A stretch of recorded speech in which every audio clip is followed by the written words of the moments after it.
Linking migration to terrorism and to crime is dog whistle politics. The public feels that they should know. Transparency is very important. Merseyside police announced today that the 18-year-old accused of murdering 3 young girls in Southport is facing extra charges, this time under the Terrorism Act and the Biological Weapons Act.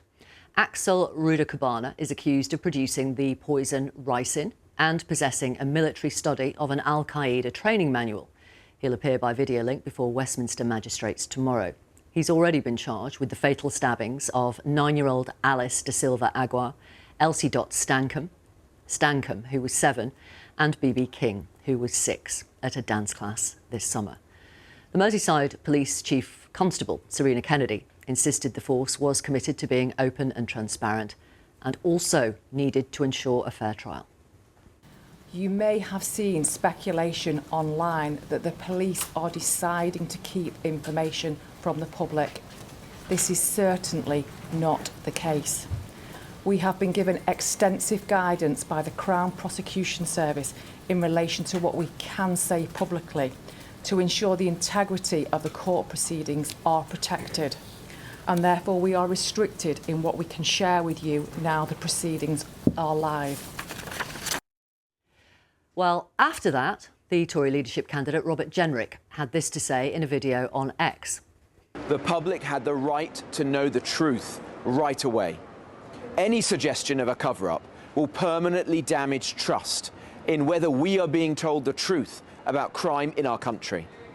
So Keir Starmer must urgently explain to the country what he knew about the Southport attack and when he learnt it. Across the board, the hard reality of mass migration is being covered up. Robert Jenrick. Right, Nick, what is the government thinking about this Jenrick video? The Robert Jenrick video and a tweet by Kemi Badenoch. I'd have to say the view in government after those 2 interventions is frankly one of shock. We saw Robert Jenrick there raising questions about whether there's been a cover-up. He also in that video talked about how the government and the authorities had told us that the Southport attack was not a terrorist incident. And then he said today, of course, we've now had these new charges.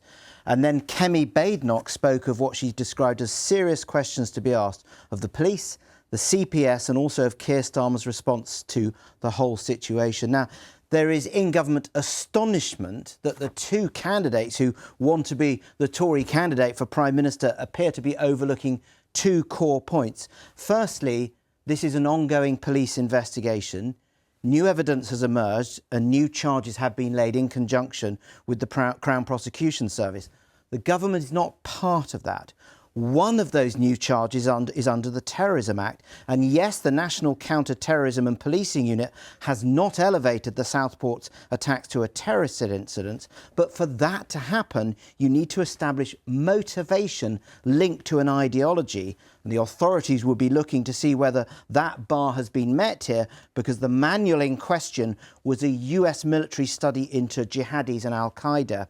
It was not an actual Al-Qaeda manual. Now, in the last few hours, the Home Secretary has been speaking, that's Yvette Cooper, has been speaking about how the additional charges will be distressing for the people of Southport.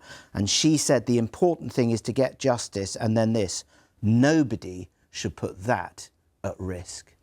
Well, let's talk to our panellists, former Labour Shadow Minister Thangam Debbonaire and the Shadow Business Secretary, Conservative MP Kevin Hollinrake. Welcome to you both. Mr Hollinrake, first of all, what do you think of Robert Jenrick's video and Kemi Badenoch's tweet? Well, I think the public do have a right to know what's going on. We were reassured that this didn't have a terrorist element, and it appears now there is some indication that there is. So well, you just heard Nick's explanation.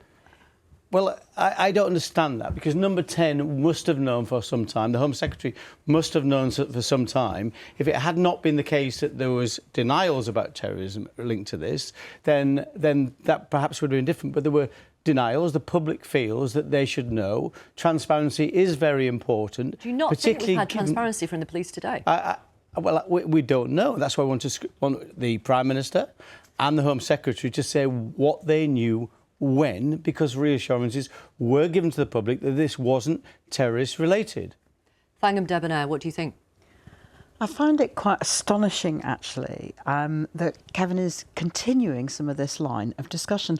Politicians providing a running commentary on a live criminal case, any politician on any live criminal case, is highly detrimental to a potential trial. And surely we all want a good trial.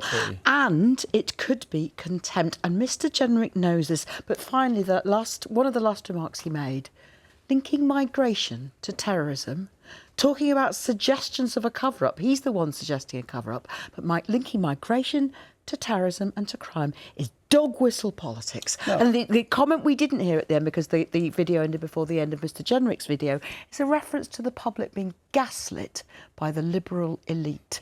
I am ashamed that he is standing for leader of a great political party. But there was a running commentary. Forgive me, Mr. Hollinrake. Let me put Thangam Debonaire's words to you.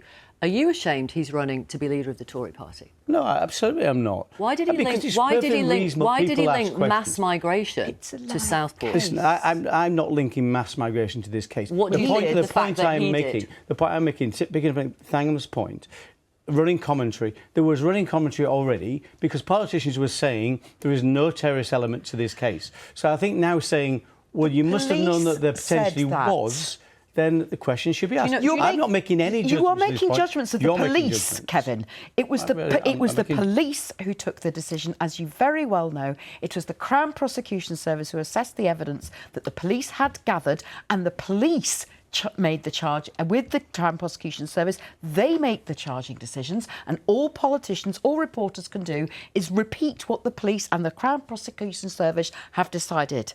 And to ride running commentary, as Robert Jenrick and Kevin Badenoch have done today, is disgraceful. Surely everybody... I think you're missing the point. You're missing the point. No, I'm afraid you are, Kevin, and I think it's a real shame.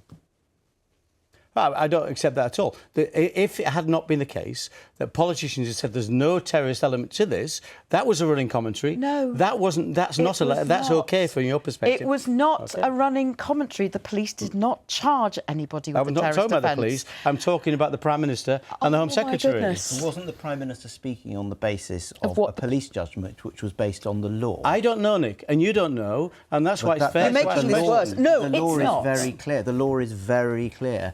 You can be charged with a terrorist offence, but that doesn't necessarily raise the incident to a terrorist incident. And there are legal steps that have to be met for that to happen. But those legal steps appear not to be met. You seem to be making a point that the public has to have a right to all information about any live case. That's just simply not the case. I didn't say that at all. You did. You said the public has a right to know. You've said it three times. You said it 3 times. The public does have a right to know. If the evidence is there and can be revealed, it should be. No, the point is, you're saying there should not be a running commentary. That happens in a court. You should not be a running commentary. My point, there was running commentary. OK. Thank you.